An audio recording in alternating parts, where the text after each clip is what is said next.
Spilling all the tea. What's up, everybody? So, Brian, I don't even think I even gave you the official. We go live and then we go live again with the podcast, and then we have like the slowest hello. Slowest hello. We say hello multiple times and we say goodbye multiple times. So. Yeah, this is live on Twitch, and then the recording will start. Like the podcast recording will start in like 10 minutes after we just BS for a little bit. Get some people in. Yeah. So, hey, Matthias. Oh, okay. I got your message on email wherever you sent it, so I'll respond. It's on my to-do list. Oh man, what have you guys been up to? I didn't plan a icebreaker conversation. I went out last night. Did you? Yeah, That's it was fun. a buddy's birthday, and so me and my wife went out to the country bar and celebrated with him and everything. So good thing this was at 10:45. Yeah. I'm laughing because we're going over to a friend's house to watch Bluey. We're having a Bluey party. Nice. That show is amazing, actually. I know. Last night, my kids were like, had the TV on. They're like, new episodes. I was like, can't watch it yet. I got a Bluey party to go to. Yeah. I don't know. Eric. So I'm looking to see if I can pull up Twitch chat at the same time that I can do this recording. So I can I don't know. Sure you mute the other tab. Yeah. No, it's muted, but like my concern is if I pause the video, because I can't my internet is terrible where I'm at right now. So like I don't even want to try and run the video. I have no idea if chat's even gonna like run real time or if it like waits for the video to catch up or something. I haven't done chat should run. Actually, I think there's a way to just open Twitch chat, to be honest, and you don't even have to have the video. Yeah, there is. There is, but I think that's only if you're streaming. I don't think that. Maybe I'm wrong. Pop out chat. There we go. Oh, there you go. You got it. Programmer. So there's also YouTube chat on James's YouTube. Yeah. Okay. So I can close this. Let's see. What's up, party people? Pop out chat. There we go. Okay. Total aside, that has nothing to do probably what we're talking about today, but I have recently discovered the power of Arc, and I love it. Mm-hmm. Really, it didn't click with me. Like I used it for a little bit, and it didn't grab me. It really takes a while. You know what it's really good for, though, man? If you're creating content, it's really good for using that with Screen Studio to create really beautiful, like borderless windows. So if you want to record your like web sessions or whatever, it looks really sharp. I did a bunch of those for PlanetScope, and we updated some of the doc stuff just like for like demo videos. It's really good for that stuff. It's also good if you have certain like workflows that require multiple windows or multiple websites and things. Mm-hmm. So, for example, I went in to pay our podcast editor this morning. So I pulled up her time tracking on one side and we used Gusto on the other. And so like trying to like manage all these things at the same time, or if I'm working on my business budget in Airtable and then I have the banking website on the other and I'm comparing everything, it makes it nice to have those multiple panes. So. Yeah. You know what I just bought, like tool wise, is Magnet, the window manager. Oh, really? I have everything in long. Raycast. No, I have everything in Raycast. But I like it when you can drag it to the side. You know what I mean? Oh, I just do everything with the keyboard. Basically. Keyboard, yeah. Raycast is dope though. So there's another. Oh, go ahead. I was gonna say the one I use is Mosaic. That's part of Setapp. It's like I think it's really neat that you can. So what I do, because I have one of those ultra wide monitors, so every time I want to record a 1080p video, I have to like I had for a while like to resize my video inside like Streamlabs to make sure it all fit nice. And then with Mosaic, I like positioned it the way that I wanted to instead of my video, and I said, make this a setting. And now I can drag it and pop it right in there. Any window I want, I can drag it and pop it in there to do it. It's really handy. Sick. Yeah. And you can create like custom layouts and stuff. So like I even have for like my Notion thing, I always have one page for Notion that I have like this infinitely long running trail of notes. I got that pinned over on the right hand side, like pretty much all the time. You know what I'm just noticing about Magnet though is that now that my laptop is docked and I'm on my dual monitor setup, it's not working. Like I can't drag windows to the side. Oh, it's like overriding that behavior. Interesting. Yeah, I wonder if it's like a laptop only thing. I don't know. Can you drag it to the side, like the edge of your dual monitors, and it works on one and the other? But Nope. It's like either monitor okay, dragging anywhere does nothing. And I double checked like that it's turned on in like settings or whatever, like given authorization. It is. So I was telling Amy earlier, I updated my computer this morning and things like it started up really weird today. So I'm like, things could be messed up. yeah. Yeah, they used to have that bug or not really a bug, but I guess if you were on a Windows box, if you would like use the like snap to side thing, but you had dual Yeah. monitors, like it Yeah. wouldn't work that same way. So you had to use the Windows shortcuts. That is why I bought Magnet, because I liked the Windows Yeah. snapping so much. And you'll find this interesting. I pretty much gave up my Windows PC. I bought a Switch for playing games, and there's only like 1 or 2 more games on the PC that I need to play, and after that, I'm going to a full Mac desk setup, and it's been How really does it nice so feel? far. I used to be all Mac like ages ago, but it feels good to slim down the setup, because having to Come run 2 home. machines was a pain in the butt. Oh man, I have been all Mac for probably 20 years. So Is it better now than it was? I mean, I feel like we're in a golden age. Oh yeah. Well, what's interesting, you say a golden age. I don't feel like it was the golden age in the sense of like, for Apple, the golden age was like, oh, the iPhone's coming out and people are just like standing on the streets waiting, to Sure, me as that a was, company. yeah. But well, I mean, money wise, they have more now than they ever did. But I think in Yeah. terms of integration, the fact that I can send text messages on my computer, on my phone, Yes. on my Yes. iPad, like everything syncs, like all that stuff is just lovely. Yeah, that's exactly what I meant by golden age, because I have the full Apple ecosystem now, and it blows my mind like how good it works. I actually made my first Apple shortcut the other day, and it's like this multi-step thing where my wife can like record if she gets a headache and what the triggers are and what medicine she took and to help, and because she's like, I want to get like understand this more, and so I built this crazy shortcut, and there was like a share button, and it just went right to her phone, and it was perfect. Yeah. I picked this last week. I don't know if you heard about this app called Shorterly, where you can pick different triggers and it basically puts shortcuts on steroids. So for example, one of the ones that I was like super excited about is I always have trouble with my speakers and like what audio I want to use. I'm like, come on, just get it right. And it's like every time I plug into my desktop setup, because I have a laptop, I want it to switch to my desktop speakers. So with Shorterly, you can set the trigger to say, once I plug into this monitor, because I have a Cal digit, so it knows like this is what I'm plugging into. As soon as I plug in, swap my speakers, and it's just running an Apple script. So I found and I don't remember what the system is. I'll have to go look, but it was like brew install whatever this Apple script was to get the speaker and to be able to set that dynamically. And then I wrote an Apple script to run that every time I connect to my monitor. And it is lovely, the fact that everything just works. How's Apple script? Fantastic. I've never jumped into that. I am like a cowboy coder when it comes to Apple script. Like, oh yeah, no, that's my tagline. That's my tagline. Yeah, okay. I just copy and paste this script, little script kitty, that kind of yeah. Shoot from the hip. But I mean, I can understand what it's doing. I can't just like, oh yeah, I'm just gonna write this thing. Yeah, man. Yeah. So Eric was talking about the copy and paste from one device to the next. That is lovely as well. So good. Especially if you have like an Apple TV. So like I go in to buy something and it's like, I need your password. And I'm like, oh man, it's on my phone. And then I can just like pull it up on my phone, hit copy and paste it in on my phone. And it just goes on the TV. So your kids figure out where that remote app is on their iPads, My kids don't have they don't have that randomly when I'm like trying to sit there. Come on. What you guys doing?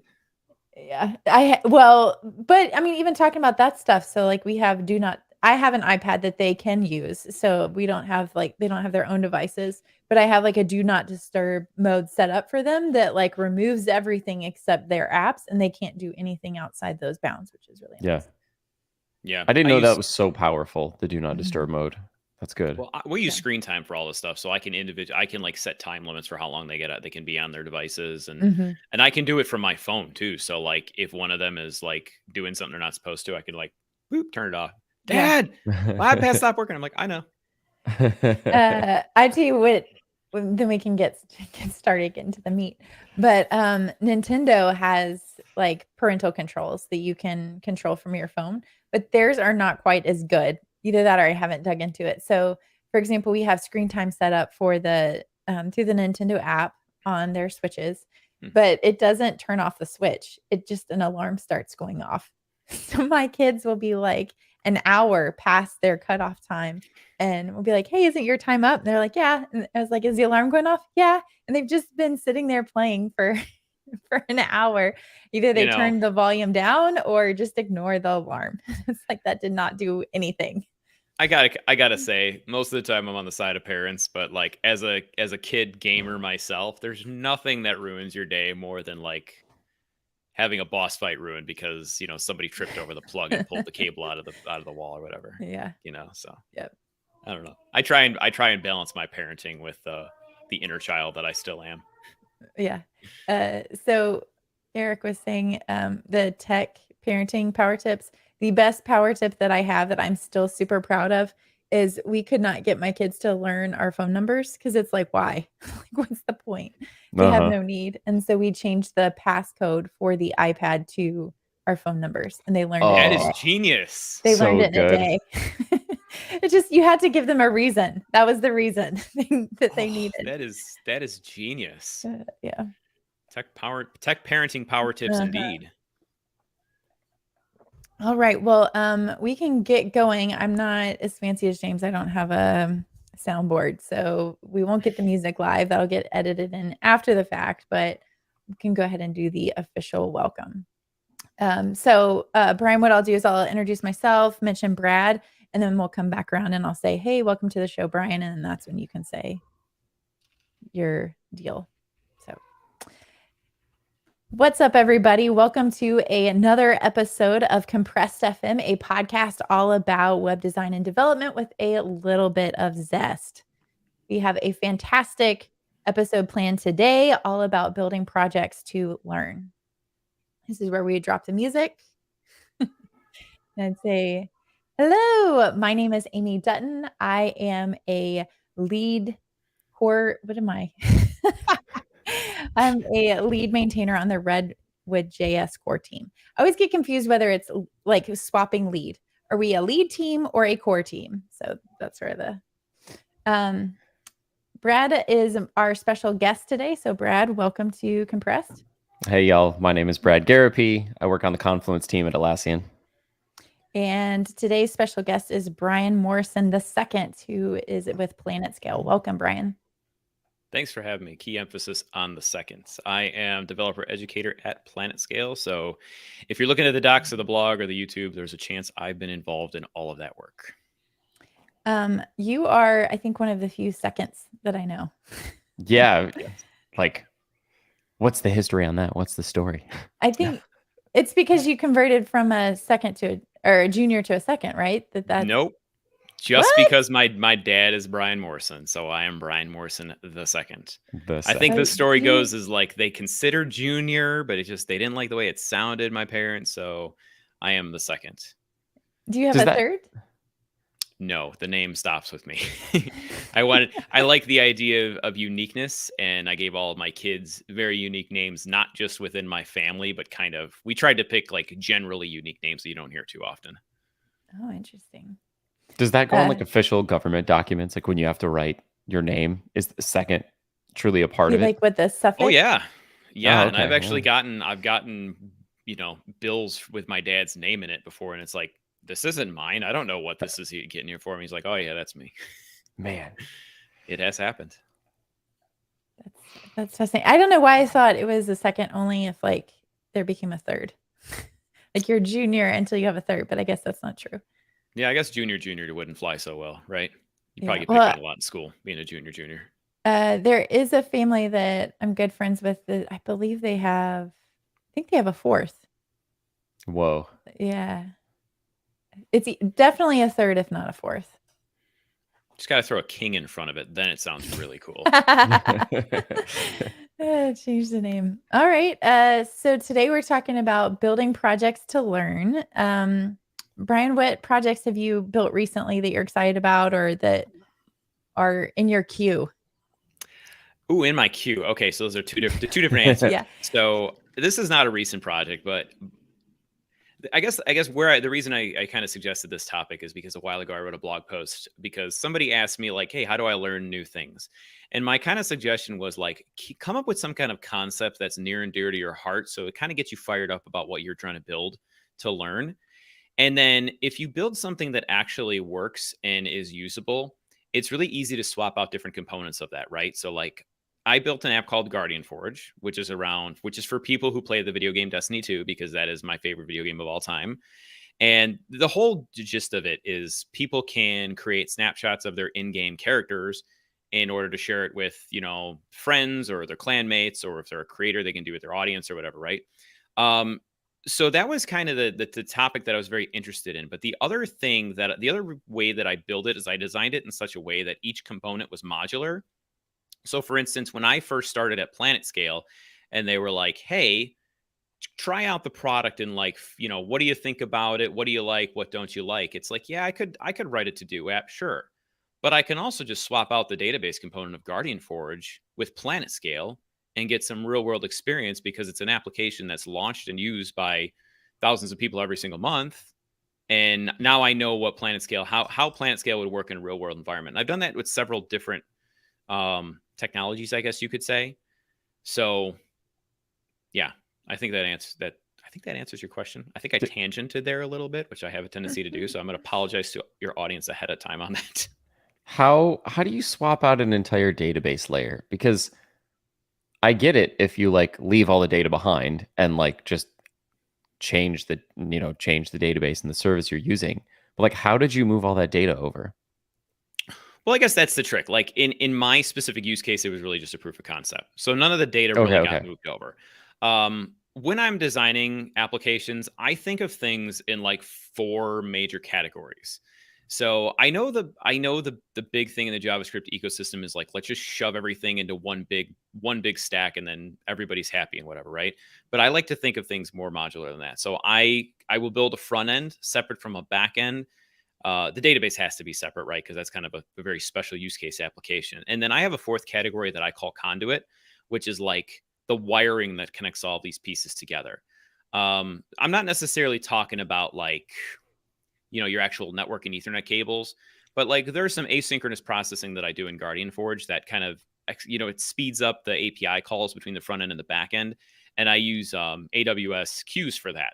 So I'll drop a message on the queue, dispatch it off to a serverless function, and then do some processing after the fact. And like if I ever wanted to come along and use something like RabbitMQ, which is another queuing system I've used in the past at previous jobs, like all I got to do is update the connection strings in the service endpoint of the both the sender and the receiver, and now I'm using RabbitMQ, and now that just unlocks a new skill that I can toss in my pocket, for whatever my future as a developer has for me. Yeah, that's it's a deep topic right there, queuing and stuff. But like essentially my team right now, our entire goal is to get a handle on like every single event that comes through this asynchronous task queue. And there's like oh my goodness, gazillions of them a day, like everything that happens on Confluence, and it's like how many a second? A second, I don't know, but there's like millions a day for sure. Wow. And so, yeah, our whole goal is to build a dashboard that like says which ones of these are going rogue, which ones of these are running slowly, how do I stop a bunch of them or pause a bunch of them or delay a bunch of them. And so like, yeah, having knowledge of like queuing systems and asynchronous tasks is definitely really, really good experience for like big enterprise work. You know what I mean? Yeah, for sure. Amy, you're going to say something? Yeah, well, I don't want to, we can still talk about queuing. So if I derail the conversation, we can bring it back. But I saw this question, I think it's on Twitter. Somebody was like, do you build the front end first or the back end first? Ooh. Which I think is an interesting conversation. I always build the front end first and do like design stuff. But I had a project recently where like a lot of times for me, a hold up on a project that I'm working on, like I make a list at the beginning of the project that says these are the things I don't know how to do, and these are kind of like the black holes in my head that stress me out because I don't know how to do it. And so it's like as soon as I can start ticking those off, it makes the project feel lighter because all these unknowns are taken care of. And so a project I did recently, I was like, I'm going to start with the back end because that's the part that I don't know that's really heavy. Mhm. And so I worked at it from the opposite side. And from creative problem standpoint, it was really refreshing to do the back end first and now to come and do the front end stuff because it's like everything just clicks into place really quickly. I agree. I start backend first because like Really? to me that's like the big blocker. That's like I need to know what data is required and how I'm going to store it. And if I can solve that problem, it it's not easy to make a front end, but like now it just kind of unlocks like now I can do whatever I want because the backbone of this whole thing exists. If I want to go mobile, I can go mobile. If I want to go, web, I can go web, but I have the foundation of this thing. Yeah, that's interesting. So like I think I've had that question before too, and honestly, I don't have a great answer of from my approach to it. So a lot of times I kind of just will do what I'm lock myself into like a specific process or box. That in and of itself is my blocker. Where it's like I really should do the back end first, but I'm kind of feeling fired up about doing the front end. So I'm just going to do the front end, right? Otherwise, I kind of will like push back on myself and just procrastinate on getting anything done. Now, that said, an interesting thing that I didn't know, and forgive me, I'm going to make this assumption on you, and I could be both of the two of you, and I could be entirely wrong. But I think the two of you are more back end focused, whereas I'm, excuse me, I'm a full stack developer, but I'm definitely, hold on one second. I apologize for this. Go figure. My voice has been fine all day, and then all of a sudden I start recording a podcast and it goes out on me. I am a full stack developer, but I definitely lean more towards favoring the backend side of things, like logic and architecture and putting all that stuff together. So I think I actually kind of do favor doing front ends of applications first, because then I can get a feel of like, okay, the idea I have in my head is possible because I proved I can do it in React or Svelte or whatever I'm choosing to use that day. Now I can go off and build, all the wiring and how to get it all talking to the database and all that stuff. Maybe I'm shifting a little bit because I would actually say I was front end first, but it was more so like a lack of skills on the back end to get shit done. Like now that I understand authentication so much better, different database patterns, different API patterns, I feel like I can work full stack. And what that's done, especially in conjunction with all these new frameworks that are very route focused, is actually like make me do vertical slices. So like I will start with the back end and then I provide that data through whatever loader or server action and then pass it right on through to the front end. And so now it's almost like feature by feature or page by page. And what's good about that is that you're actually shipping things incrementally. Instead of being like, I got to build the whole back end and do the whole thing, you kind of like do what you need to get this view done or this sub route done, and then you take it off. And like that's kind of like shipping small wins faster. I think that's like, again, this could be a perception thing, but I think that's more of how like senior developers think. Yeah. One of the things that really drives me crazy as I'm doing, say, course development is it's easier to teach something when you're talking about, okay, I'm going to do all the design stuff. I'm going to do all the CSS stuff. I'm going to do all the like front end component work. Now I'm going to build in the back end. Now we're going to do this. And you focus on all those things, but you really don't have a shippable application until the very end. And I think when you're working on a development team, you talk more in feature sets and you talk about like an auth epic or a whatever section of the site epic, and you're delivering that whole thing. You're not trying to build everything out all at once. So I think, what you're talking about is more of how development teams and project managers think. I dig it. Cool. Okay, so that I know that's an existing project that you've made, Guardian Forge. Definitely a big fan. What's in your queue? Because that's like an endless possibility of ideas. And I know Amy's Amy's very similar. I know you have a huge backlog of things you want to do or That's that are why bouncing around in your head. it So was. what do you got in yours, Brian? Yeah, I mean that's kind of the hard thing is I've got like 20 things lined up that I want to work on, but I think I've settled on one. So, and this is partially to scratch an itch and partially just to like push my boundaries and see if I could do it to pull like this off as a product that I want to market and sell. So, I'm want to next build a web service for people for I don't even know what you would call them, but there's this whole marketplace where people can um, produce and sell or buy Notion templates, right? Mm-hmm. Where you click this button and it populates a subsection of a Notion workspace with the template of whatever the builder has created.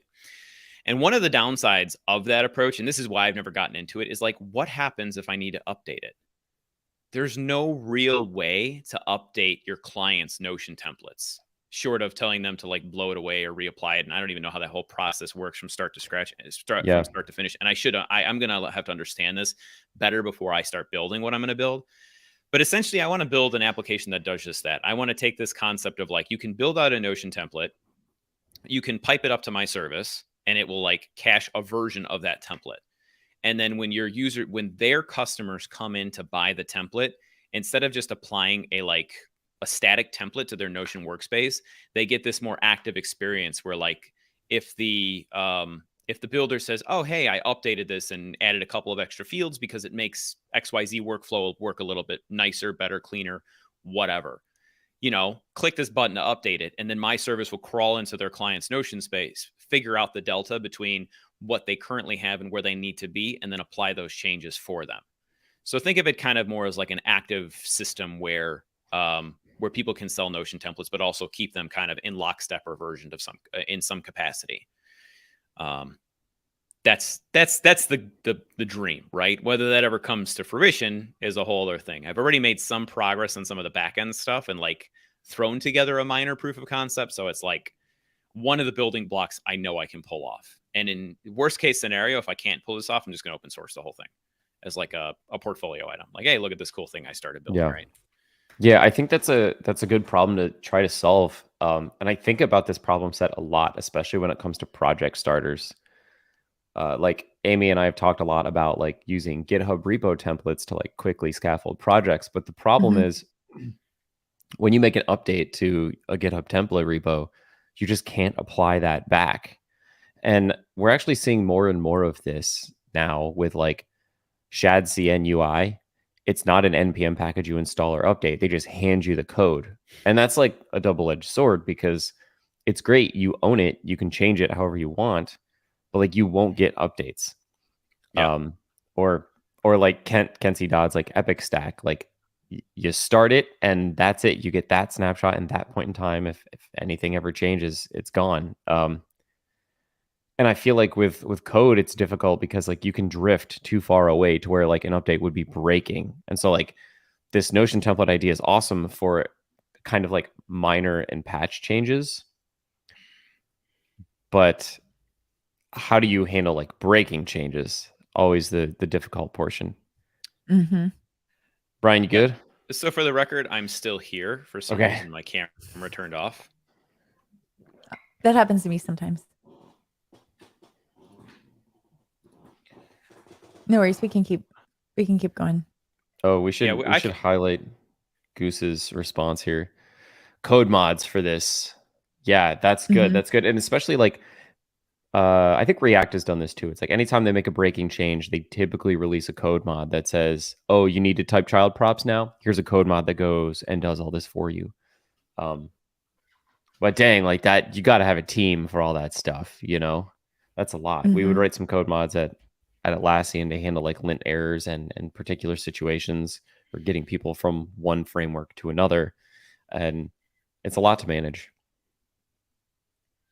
Yeah, I think it's interesting sitting on the other side of that, like as part of the core team and having those conversations of, do we build a code mod for this? What does the transition plan look like? What are things that we can ask the user? And so, anyways, that's been fun for me just to see the other side, to see how the sausage is made. Brian, how did Um, you accomplish the Just think. like the diffing and application of that in Notion? All right, hold on one second here. I apologize. Let's try this again one more time. Come on. Ah, there we go. Okay.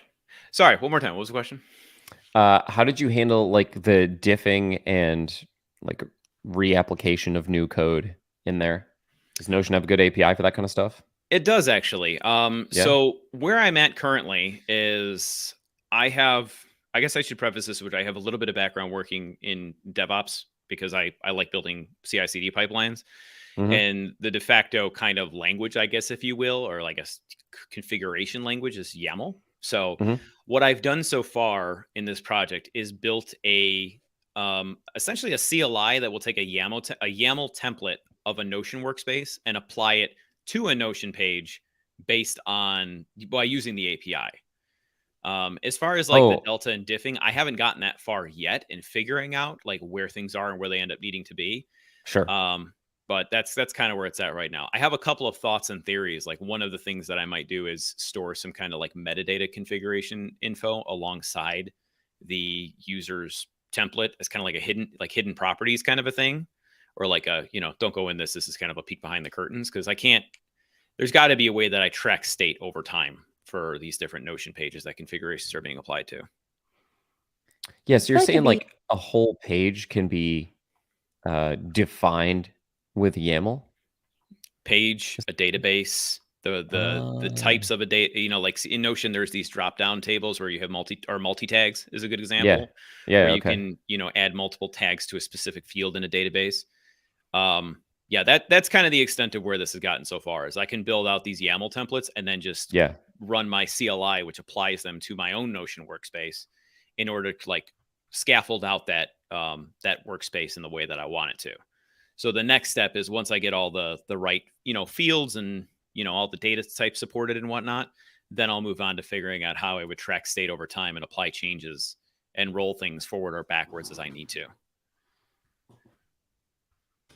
it Did seems that like answer it'd your be question? hard to track the ultimate source of truth on that stuff. And that's the tricky part, and that's where I'm trying to figure out right now. So like I'm thinking about tracking it using something like a database system, like an Mhm. actual backend system. So like if I have every single Notion page, or like Gooseman says in Twitch chat, every single page is an object, and it's just a nested structure of objects all the way down. But each one of those objects has an ID. So I can theoretically use the topmost ID and then kind of like tag that in the database to say like, hey, this is version 1. Version 1's been applied here, or version 1.2 has been applied here, or something like that. And then run some like validation checks against what's there currently to be like, hey, you've got so many fields that are you've added that are not part of the original definition. Are we keeping those? Are we blowing them away? Like give the client some ability to do it. So it'll Yeah. be a system that both the builders of these templates would use, as well as their clients, to say like, hey, Mm. they'll get in my perfect kind of scenario, the users would get an email saying, hey, an update to your template is available, click here to apply it. They'll be redirected to my application where they can review all those changes and then decide whether to accept it or Mhm. modify it in any kind of way before it ends up getting applied. Yeah. I know you were like super big into automating Notion, doing like uh to-do list type stuff, like managing your task lists and everything. Uh Update on my particular situation, I just Yeah. slimmed all that down and use Apple reminders, and that's the end of it. I I think got so we tired of talked like about this. dealing with the tech behind it. I'm so sorry, I didn't mean to cut you off. I'm so baffled because that system seems so simple. I, Like I was okay. It's like one of those things where like I wanted to stop working on my blog and start writing blog posts. So like, it's like I just stopped wanting to working on my productivity system and Mm. just to use it. So Brian, are you still into like all the Notion and doing all that jazz? Okay, so first, my comment towards your Apple reminders thing. I feel like these are the ebbs and flows of those of us that consider ourselves productivity nerds. Yeah, Because I yeah. can't tell you how many times I've gone from from Trello to OneNote to Notepad to Markdown to Apple reminders and notes. And then, this is too simple. I need something more complex. And then I build out some complicated thing in XYZ application. And then I burn out and go back and do it all over again. Right. Yeah. So I feel you there because I've done that several times. But as far as automating Notion, yes, I do. I still love Notion. I still love to automate it. Once they released the API, I've been all in and I haven't looked back. Yeah. So much so that for fun fact, I don't know what's going on with this camera. I have no idea. I'm going to switch back to my webcam. So I apologize if this blows away your video quality from me. No, you're good. So I actually built this whole system. I use Gatsby for my website. I guess first thing that I'll start with that. I use Gatsby for my website. And I've always had this dream of wanting to write all of my, just do everything in Notion, right? So I built a combination of an NPM module plus some custom logic that pipes my data from Notion into cached JSON files next to my website. So all of my data for my website is all stored in Notion. Did you build a Gatsby source? I didn't, because I don't know how to, and I have not had the time to figure out how to set it up and do it right. Because I feel like that's what essentially what you described as what you built, with the exception that Gatsby sources expect you to map Notion to a Gatsby data layer GraphQL type essentially. But you've probably done 99% of that work beyond actually sticking it into the Gatsby data layer, and then you can just use your Gatsby source Notion. Although I think those probably exist, but then you can make it all custom to your setup and your blog post style and all that.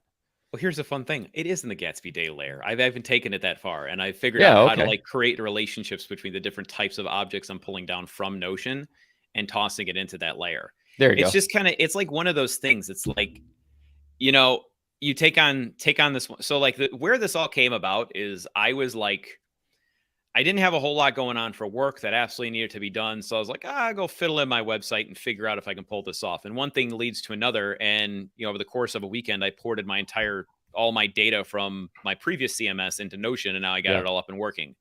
But then at some point it's okay, this is cool, but I've also neglected the last several days of things I absolutely need to do. So we need to put this on pause, and then I'll come back to it. And I just never got back to it. I'd love to take the code and make it more open source and accessible for people to use. My website is already open source. I'm not hiding anything. So anyone can go in there and grab what I'm doing. It's just a matter of time and ambition and all the other things that has a tendency of tossing our way, I guess.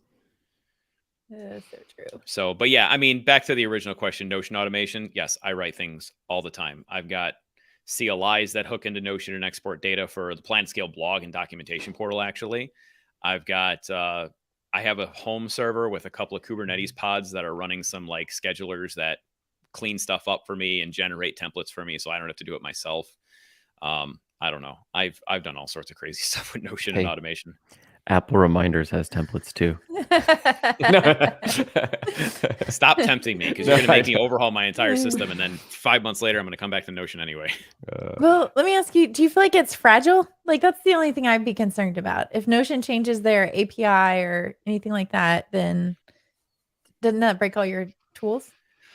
They actually do a pretty good job of versioning their API. So one of the headers is the API version you specify, and I don't know when they're going to start turning off the old ones that may be potentially deprecated.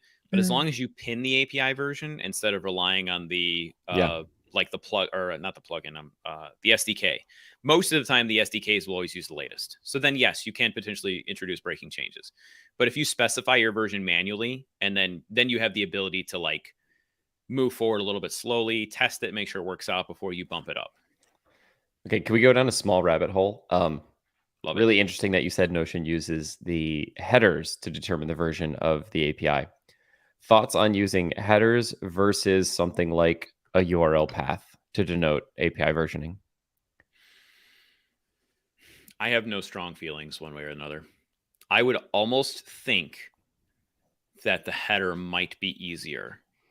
I think I have an opinion.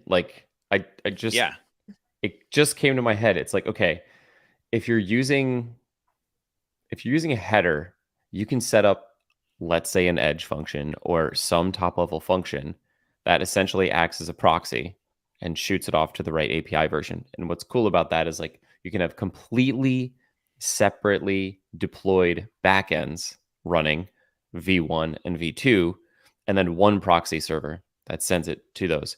And V1 and V2 can have, separate deploys to it. Whereas I feel like if it's in the URL path, you're kind of like saying this is one server running both APIs. I know that doesn't have to be the case. It can still do a redirect. It can still be a proxy. But the way that I view REST APIs and the way URLs work is that if it's in the path, you kind of assume that like one server is running this. Yeah, I mean, you could just as easily set up. I mean, if you're talking about reverse proxies, yeah, you can proxy based off of URL path too. Yeah, that's true. At the web server level. And that's kind of the thing. Like sometimes when these like, A versus B conversations come up, it's like, I think a lot of that is situational. And I think at the end of the day, you can make arguments one way or the other.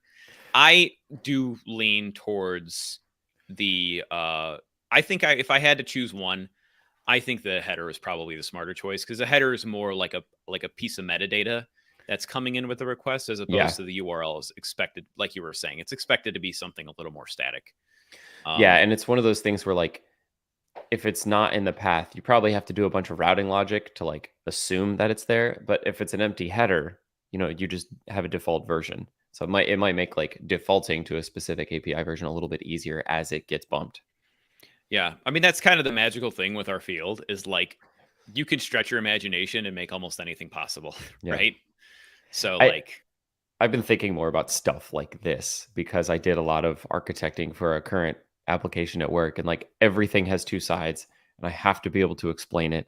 And like, I feel like I write novels in PRs now because I have to get out like why I chose what I chose, even if it's for little nitpicky stuff. I like have been just starting to explain my point of view more, just because I don't know, it might get people to change their thinking or just be like, you're still ridiculous. Like, here's my counter argument. But I think it's just good practice, especially as we get more senior in our roles, to fully explain yourself.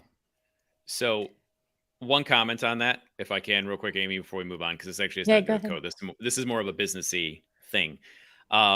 Anyone who does anything with tasks and to-do lists is probably a fan of David Allen and know who he is. He's the master of GTD, right? He's got, right. Yeah, I've got his books are in my bookshelf too. When I was younger and I was still learning all this stuff, I discovered one of his seminars called GTD Fast, which apparently he doesn't actually support anymore. Like he doesn't like stand by his presentation. He does like I think it was an 8 cassette tape thing that he put out back in the day, just to go show you how old this is. Okay. But I got the digital version of it, right? Now I listen to that thing like all the time. And there are like a couple of key phrases that I pulled out from him. And on that note, Brad, one of the things that he mentions in there is if you ever have to try and sell something, and this I'm not talking to you, I'm addressing you, but the audience really. If you have to sell something to your boss, you should really think about your boss's reason for why they'd want to do this thing, because you'll get instant buy-in. Like the farther up the corporate ladder you can think about how to like defend your decisions and why you've made certain suggestions on certain things, the easier it's going to be for you to sell your ideas and sell your projects to, it's a good point. Going up the chain. Yeah, that's a good point. I did not think about that when I made any architectural decisions. They were just purely technical choices. Yeah. But it's paid off. I mean, we're moving so fast in comparison to other teams. So that's good, at least. I was going to ask you a really snarky question. Say if you document Confluence inside of Confluence. Yes, we do. Confluenceception. Yeah, it is one of those things where like Atlassian runs on Atlassian tools through and through. Well, you had to like eat your own dog food, I feel like. Yeah. And actually, like we have a really good like insiders channel or like deployed cloud instances that are only for us type things. So like we don't call Confluence, we call it Hello, because that's the name of our deployed cloud service that's only accessible inside the VPN. Okay. That's fun. Okay, I'm sending a message in Twitch chat, and apparently I'm not signed in. Gooseman, you hear what you want to hear. That's all I'm going to say. I think now might be a good time to pivot. Yeah, do it. To some backend language type talk. Brian, I know you've been throwing the word Go around a lot, and I haven't This had is any so over experience my with head. Go. None. So if you could give like an explanation of Go to a JavaScripter, to a front ender, like what's the argument for it? What's the use for it? Should front enders or JavaScripters learn it? I also, and then, compare and contrast it to Rust if you have any knowledge to do so, because I know that all the JavaScript tooling is getting rewritten in Rust. I guess just talk about backend languages and like why it might be useful to start exploring, or what got you into it. That's a big ass question. Sorry. No, that's fine. Let's actually start with that, because that will lead into this conversation a little bit easier, is how I got started. So my professional background is actually more in the .NET stack. So I've done a lot of C# over the years, worked with all the different sub frameworks of .NET. I've worked a lot with SQL Server. I even, like, on a recent podcast I was on that was for Planet Scale, I'm like, hey, it's time to admit something. I have never actually worked with MySQL in a professional capacity until I came to Planet Scale. But like, SQL, at the end of it, most SQL is SQL, so it's easy to translate. The reason I got into Go is because, going back to being a Destiny gamer, I was playing the game, and turns out someone that I was with was also in tech, and he was like an AWS architect for some big firm up in Michigan, I think is what it was. And I was talking about how much I love JavaScript, and he's like, hey, you should really check out Go. And I was like, why would I want to check out Go? JavaScript can do everything. He's like, well, I rewrote, not even that. I rewrote all of our Lambda functions from JavaScript to Go, and I saved my company millions of dollars every single year. And I was like, huh. Execution time or footprint? Like, what's the deal? I don't know. I didn't get any more details beyond that. Okay. Efficiency, I think, is what the argument was. Yeah. Okay. Because it's clock time, right? Like Lambda functions run on clock time. It's a combination of clock time and the resources you apply to it. So how much memory, how much CPU, and then however long they run. So when he said that really piqued my interest, because I'm like, oh, I like AWS and I want to be able to run this thing as efficiently as possible. So, okay, fine, I'll throw Go on the back burner. So when I started learning Go and started picking it up, one of the things that kind of was real natural for me to pick up is the fact that it seemed like if you had JavaScript and C# kind of make a child. So simple enough syntax, like many people are used to with JavaScript, but it has that, like, the same typing system it has the same typing system that something like C# does. And this was before I really got into TypeScript, which I know that's kind of an argument there too. How does Go's type system compare to TypeScript? TypeScript is actually closer to C#, believe it or not, because it's kind of like built and maintained by Microsoft, or some sub segment of Microsoft somewhere. So like they've influenced a lot of it, and I see it coming through. Go does some things a little bit differently. First off, there's no inheritance. So if I'm saying this right, there's no inheritance. All of the interfaces there, when you define an interface in Go, it's all based on I can't remember the right word, but it like infers inheritance, right? So like if you create an interface and you assign if you say this interface needs so many, like these 4 methods, right? You can create a struct in Go and just give it those 4 methods without explicitly stating that it inherits from this interface. And it will say, and Go will automatically be like, okay, this cool, this matches, I'm good to go. So I think it's a lot simpler personally. The one thing that does seem to trip a lot of people up is, and once this is one of those concepts, is like once you start to like understand it and know how to use it the right way, the ability to use pointers inside of an application is so awesome, because you can automatically figure out, like, if I make a change to something over here, how it's going to affect the rest of the application, as opposed to like JavaScript has this kind of thing where it's like, yeah, some things are based on pointers and some things are based on just, values that are passed around, which makes it a little more difficult. So I definitely like that, like the ability that I have that control to work with it. Now, back to your question about Go versus Rust, I don't have a whole lot of experience with Rust, but from what I understand, Rust is a little more efficient than Go, or it can, I should say can be, because obviously it depends on who's writing the code. Rust can be more efficient than Go because there's no built-in memory manager, I think is the argument. So you have to manage your own memory. You're not relying on garbage collection to come along and clean things up after you. Now, that's not to say, I'm like 99% sure the statement is accurate. That's not to say you cannot perform your own memory management inside of Go. I think there are some flags you can turn that on or off, but don't quote me on that. So I would say I want to make the argument for Go because I love the language. It makes things super simple. One of my favorite features of it is if you write an application in Go and you compile it, it compiles to a single binary with all of your dependencies and everything you ever need inside that one executable binary. And it's cross-platform too. So you can compile Go for Mac, you can compile it for Linux, you can compile it for Windows, etc. So I built plenty of CLI, like my own personal little CLIs in Go, that I can run on basically anything, that I want to.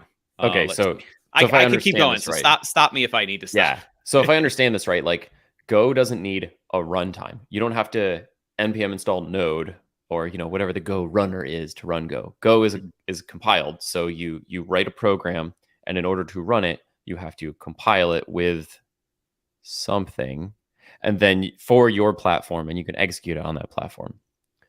Is that right? Yeah, I think. Like, how do you take a .go file and turn it into something runnable? Go build. Go build. Okay. And Go is an application that you have to install, essentially, on your developer machine. On your developer machine, not your target machine. Yeah.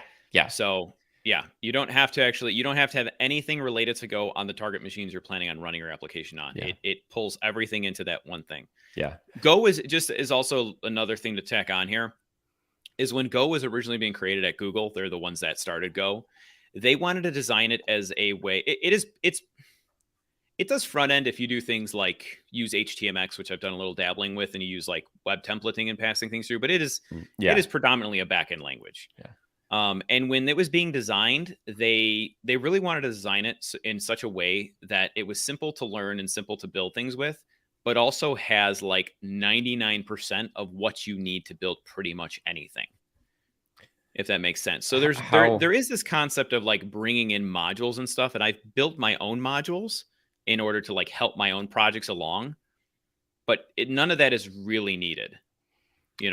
How's their like web server support? Like, right, if we're marketing Go to web developers, it's got to have good web server support. Is that like a built-in package? How does it handle like HTTP requests? Yeah, I think if I remember, you can create an API in like, I want to say like 10 or 15 lines of code without installing any dependencies. Yeah. So yeah, that's cool. It's pretty powerful. And there was a book I was reading that, and I don't have any, this is a little bit even over my head, but I guess there is like a standard that development languages when it comes to web services should adhere to, called the 10K test or something like that. It's like, how efficiently can your application support 10,000 simultaneous concurrent connections? Right. And Go does it. If I remember, Go does it out of the box with no additional packages or microservices. Like just a single Go binary can handle that much throughput based on how good their like concurrency was designed from however many years back. Cool. Yeah. Fun fact, Node is now getting the ability to like compile itself into a binary. So like the runtime plus your application code. I think that feature came out in version 19 that you can do this kind of stuff. Okay. So then your, target machines or your users wouldn't have to actually install that. They can just install like a binary and executable that can do that kind of stuff. Haven't messed with it though. Yeah, that's cool. I tried doing, for one of my previous jobs, I created a small tool in JavaScript for us, and I was like, oh, I just need it to be like an executable binary, and I can't remember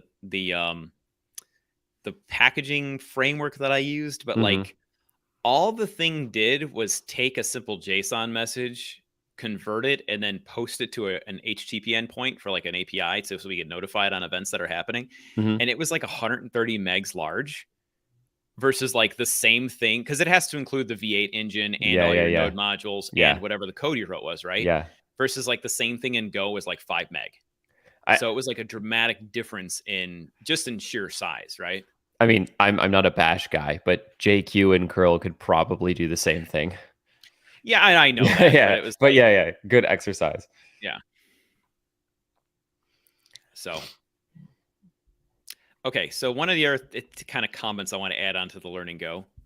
I don't care if you learn Oh, Go. wow.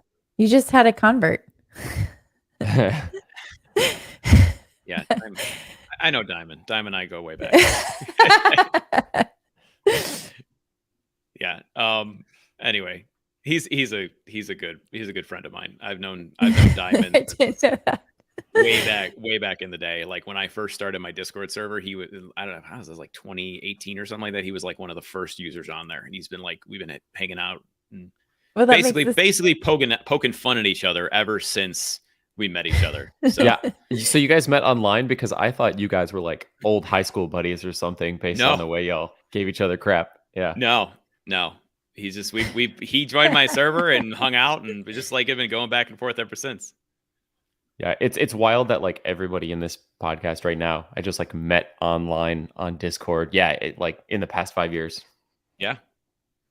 So the last thing I was going to say is, as far as the not caring about your learning go, I think it's important for, and I guess this is more directed towards those, your audience that might just be getting started in their development path and career, like learn another language at some point, because you'd be surprised once you like expand your knowledge, you will look at things differently.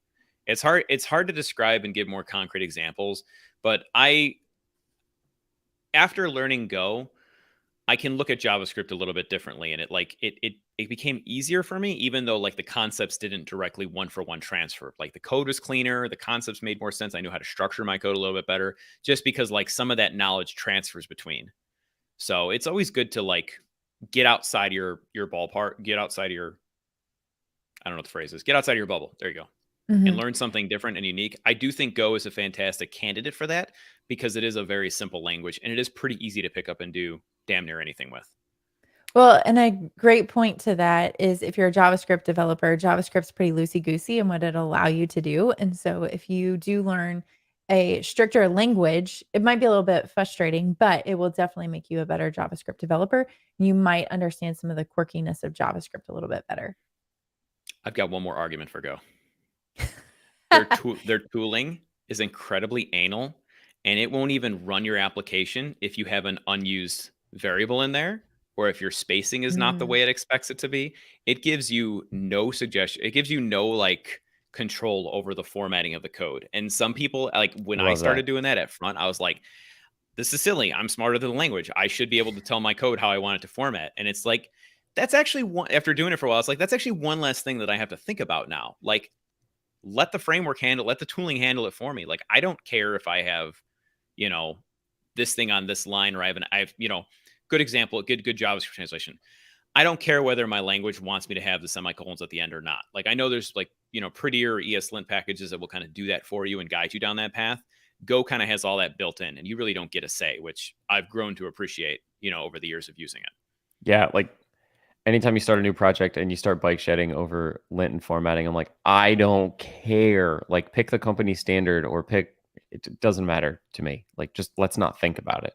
But I am the crazy person who makes everything an error in ESLint, because if that's the way it should be, then that's the way it should be. Like the language, like you said, should tell you this is what I'm expecting, and don't let anything go in if it doesn't match. Yep. Then it's just then you're gonna get PRs that are like, fix this formatting lint issue. I'm like, what? It should have been done like before it ever got in the code base. So you're a big fan of Husky? I actually hate Husky. Number one, like the package is hard to work with, especially with lint stage. They had a major version bump and it like broke everything. And Husky was like this weird, it used to be free, but now it's like this weird subscription thing. And I've like wrestled with that. And I also just like don't like things getting in my way locally. Like your editor should scream at you. But if I want to commit, let me commit. And then your pipeline should scream at you. But like I don't like this like commit, and you have to like have you ever seen people put like tests inside of pre-commit hooks where they like you try to go commit something and it runs like essentially your entire pipeline on your machine, and like that's what I don't like. You should get out of my way and offload that processing. It's one of those good in theory things. Like, this sounds like it's going to be a good Yeah. idea, but Yeah. when you do it, it's like, yeah, we're gonna turn this off. Well, when you talk about trying to just commit everything that you have at the end of the day, or say, okay, I know this is working in a certain state, I at least want to save it so I can come back to it and try and go a different path. Like Husky won't let you do any of that. And that has been frustrating to me. But I have come to appreciate opinions in general, because if you have an opinion, then you know where somebody stands and you can make decisions about what framework or what tooling, because you know it's very clear, this is what this does and this is how they implement pieces. Yeah, and when it comes to Go, like, because those opinions are literally rolled into the like out of the box tooling. Yeah. Like you were saying, Brett, there's no argument over whether there should or shouldn't be semicolons at the end of the lines, or whether you should have a comma at the end of a new array. Yeah. Like, you save your file and the tooling fixes all that for you, or at least what it can. And if you go look at anybody else's Go code who's published on the internet, it all looks exactly the same. Yeah. Because everyone uses the same tooling, which is, again, it's fantastic. Oh, Goose is over here just throwing gas on the fire. Well, I know there's a little bit of lag, so I'll have to wait to get the full download. I was like, or we can edit this part of the podcast out. I was like, send him a link and get him on the stream. Yeah. He's been trying to pick a fight the entire time. Okay, so time-wise, we're like right at the hour. I knew this one was going to go long because we're all friends, which are the best streams. But Brian, did you do a pick and plug? Do you have those prepped? We can skip it if you haven't picked. Okay, we can skip that because we're right at the time. I'm sorry. Okay. I've got something to plug. I got something to plug. Let's do it. Let's do it. Do it. I've got to come up with something. Yeah. So let me intro it for the podcast. So alrighty. So we're almost at time. So let's move into the next section of the show. And this is our picks and plugs section, where we pick something that we like and plug something generally that we've worked on, but it doesn't have to be. So Brian, do you have any picks and plugs for us this week? I can plug something I did or I'm doing. Perfect. Okay. I will be giving my first ever public conference talk in person in 2-ish weeks. It's going to be July 26th in Wisconsin Dells at the Kalahari. Yes. At that conference, I am giving a talk on the title of the talk is Demystifying Deployment as a Service. And the whole idea is we are going to take the things we've grown to love, like that Netlify does, where you simply write code and then it does magic and pulls it online. And we're going to deconstruct that. And I'm going to show you how you can do it yourself. And I'm going to give suggestions and tools you can use. I'm going to go through a quick demo that will show you how I actually did this with Guardian Forge and all the steps involved there. And I am really looking forward to it. Awesome. And then what would you like to plug? Or where can people find you online? Versa, yeah. I know. Was that not the same thing? I think I picked it and I plugged it, right? That's good. Perfect. That'll work. All right. Brad, you want to go? Okay. I'm going to be really unconventional today. I'll pick something and then I'm going to plug something really unconventional. So my pick, like I said, I moved to an all Mac setup, and I moved to an all Mac setup, and I really streamlined a lot of like the crap on my desk. And one of the things specifically was my audio setup. I used to run 2 interfaces with 2 mics, one on each computer, because my interfaces weren't compatible, blah, blah. All that's in the past now. I use an Elgato Wave XLR as my interface, and I pipe it into a Stream Deck Plus, which allows me to automate not only my computer, but all of my audio settings with like a single click of a button. So like 1 click puts me in stream mode, 1 click puts me in record mode, 1 click puts me in work mode, and it can change everything about my setup. Mic settings, lights, do not disturb modes on the computer. It's great. So like huge win, only 2 devices sitting on the desk, very clean. And you have the Stream Deck with the knob, right? Or Stream Deck the Plus. Yeah. It's got the yeah. 1, 2, 3, 4, 5, 6, like the 8 buttons, the 4 knobs, and the touch bar, which is pretty cool. That's awesome. Yeah. Mine's not that fancy. Okay, and then I'm going to plug something really unconventional, really different. Oh no, the headphones are coming off. Okay. I just got to say, I got some really cool swag from another podcast. And Well, you're wearing some of it right now. I almost pointed it out.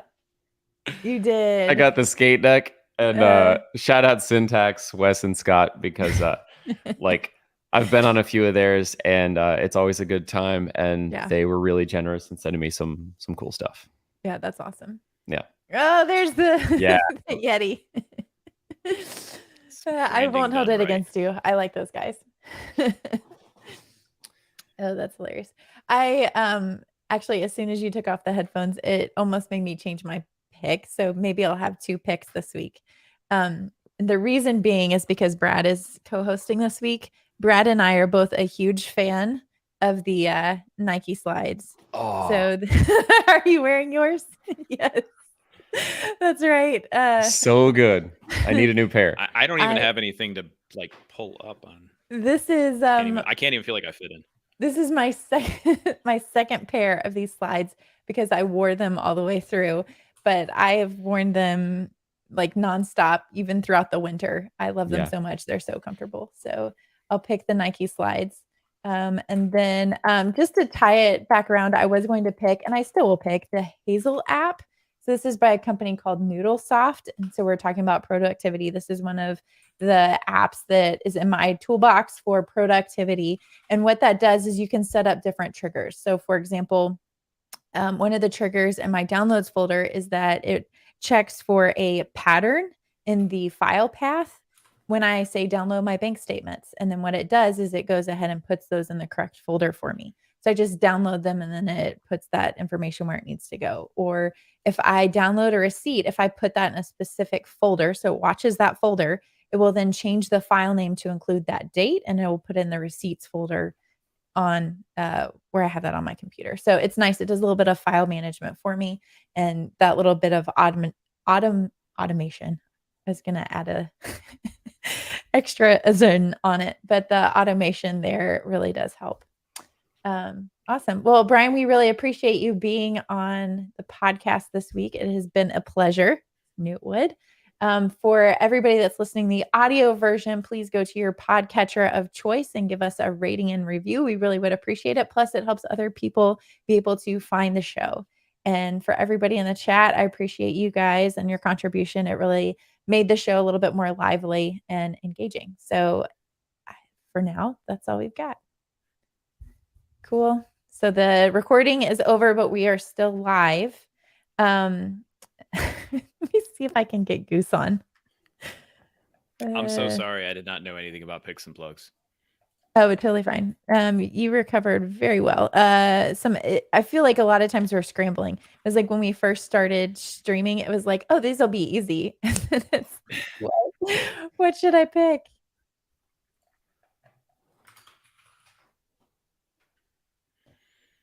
Do you have a hard stop? I know I do need to get some work done. I'm actually off today. I just celebrated my 10-year anniversary with my wife. Congratulations. Thank you. That was actually last weekend, but I had something else that I was doing, so we didn't get a chance to celebrate it. So after this, we are going to, I think I just saw her van leave, so I think I still got some time.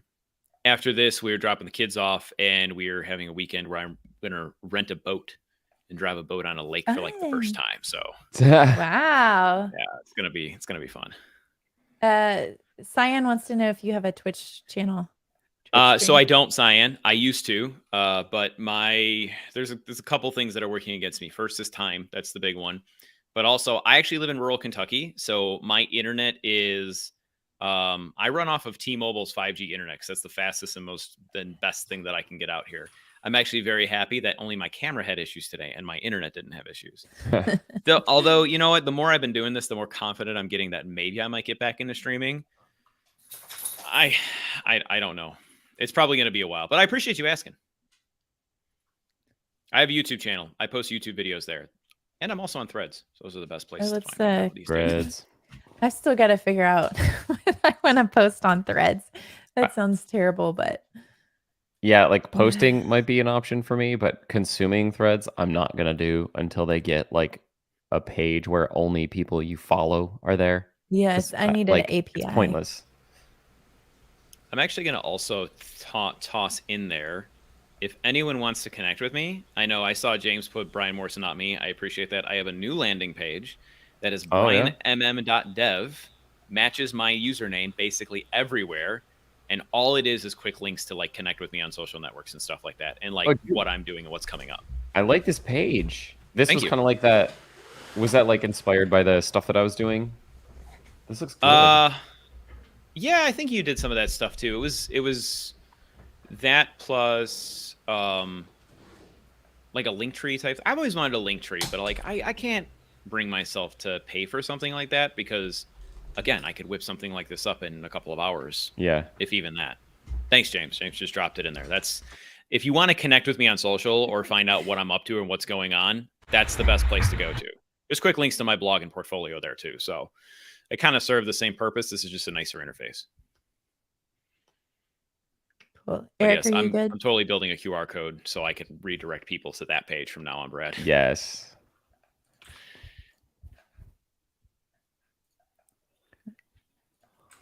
We're getting there. He's gonna come on and argue about commit hooks. Yeah, I was like, I'll probably time box this at least for myself until well 12:30 my time.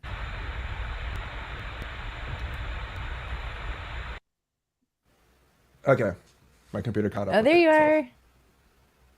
There he is. How's it going, Eric? Yeah, my computer is just this. It's good. It's fine. This I can't turn on the I camera. just if not, my computer will appreciate- explode. It's totally fine. I just appreciate you being able to come on last minute, so you can argue. What did you say that was triggering at the end? Oh, Something about- that my soapbox is for Git hooks. Oh yeah, let's hear it. Yeah. Okay, so we're talking about the perspective of a senior engineer, how Git hooks get in our way and stuff like that. But Git hooks also, but from the perspective of trying to mentor, trying to instill good practices to more junior engineers that they should be providing, reviewing their code, ensuring good formatting, ensuring they're testing their code, running all their tests. Git hooks provide that framework for them to enforce those things for best practices. Because if they don't do that, and also with the caveat that the hooks that if they run tests, only run tests on the code that's changed. Definitely. So not the whole suite. Because I've seen time and time again that they just lean on CI to go push the code. So they just implement a function or implement the code chain, implement the features, throw it off to CI. CI takes who knows how long, depending on the company. And then they go off and do something else. And then they're like, oh, like, where's your test app? Where's your stuff? It's like, oh, like CI was building it. Well, CI failed the build. It didn't deploy the test app. They went off and did something else for like 30 minutes, hour, depending on the company, depending on the CI process. So they offset their responsibilities of doing good coding practices, making sure that they're doing code quality, running tests and all that type of stuff to CI instead of being a part of their day-to-day process that we usually as senior engineers already do, which is why hooks get in our way. Do you think, so my take is that most of what GitHooks does can be done in the editor. I'm like mostly referring to linting and formatting. You enable format on save, you enable all your squigglies for TypeScript, ESLint, and Prettier. And I would argue that feedback comes faster than a Git hook. Like it's literally as you're typing it, rather than waiting for like a commit. Yeah, it would. And then that's why if you're going to introduce Git hooks also, you need to make sure that it's only running on the files changed. But also the assumption is everyone's using the same tooling, or you're forcing everyone to use the exact same tooling, the exact same setup, where someone could be like using like RubyMine or any sort of other suite of tools, or just using Sublime Text. Yeah, So that's true too. yeah, so you're starting to enforce people like having to have their own, like you have to follow our setup. What's if you do buy into a setup, let's say VS Code, I know our company has custom VS Code extensions, custom workspace configurations, and settings files that like scaffold running tests, running the app, um, all your linting, formatting on save, all that stuff. And then they have like a dev extension that allows you to maybe mock some things or something like that. And it feels pretty good if you have that dialed into a specific editor. And then yeah, you can try to shift all that stuff to the editor, which can still be all managed as config as code because it's, they're like JSON files that configure all this stuff. Yeah. If you have like that unified thing, because also like with VS Code and stuff like that, like there's the auto test runners for like Yeah. JS files and stuff like that. So Yeah. all that stuff gets caught really early on. But if you're not, if you're dealing with especially newer engineers and stuff like that, and they're just especially and I'm always working with smaller companies, so it's like there's not this unified whole setup process. Yeah. In terms these hooks make sure that they're doing their things, and then usually when I catch them in code review like doing something something that doesn't get caught or whatever, it's like, oh, are you skipping the commit hooks, because this commit hook would have done a database validation against your, making sure that you properly added an index to your database. Oh, interesting. Okay, so you're viewing this more as also like some runtime type analysis stuff. It's Not necessarily just one of the static, gems or... we have is like a static analysis that checks the schema of the database versus the validations that are being run and stuff like that. That's pretty cool. Do you want me to turn up the heat a little bit? Diane wanted me to ask why Elixir is better than Go. Do we want to get into this? No, I'm just kidding. I will drop from this call so quick. Actually, I know nothing about Elixir, but like this was kind of my point. Like I'm being a total shill for Go, but like at the end of the day, like all languages are cool. It's like I eventually want to learn Rust. Flutter is actually the next thing I really want to get into. So yeah, if you got anything on Elixir, because I got bored one day and I proof of concept something together. Oh no, I don't want to touch React Native with a 10-foot pole. That thing is so confusing to try and get. Or .NET MAUI. I've lived enough of the .NET lifestyle. I'm kind of okay moving on from it. That's where I'm at about .NET. I get C# and .NET. It's a great language, and like if I had to work in it professionally again, I would. But given the choice, like I'm looking for different things to fiddle around with. But sorry, I didn't let you finish your Flutter reasoning. Oh, like the speed at which I got like a working proof of concept. This was okay. I know we didn't talk about this in the podcast, but this was one of my other apps that I'm potentially thinking about doing. Is just like a straight up simple to do manager for like iOS that hooks into a Notion database. Like no fluff, no extra like UI around it. Like literally, I just want like a checklist, and I want boxes, and I want to see my filtered views, and that's it. Mm-hmm. And like I proof of concept that in Flutter, and like with zero knowledge of the language or framework or whatever beforehand, in like 4 hours.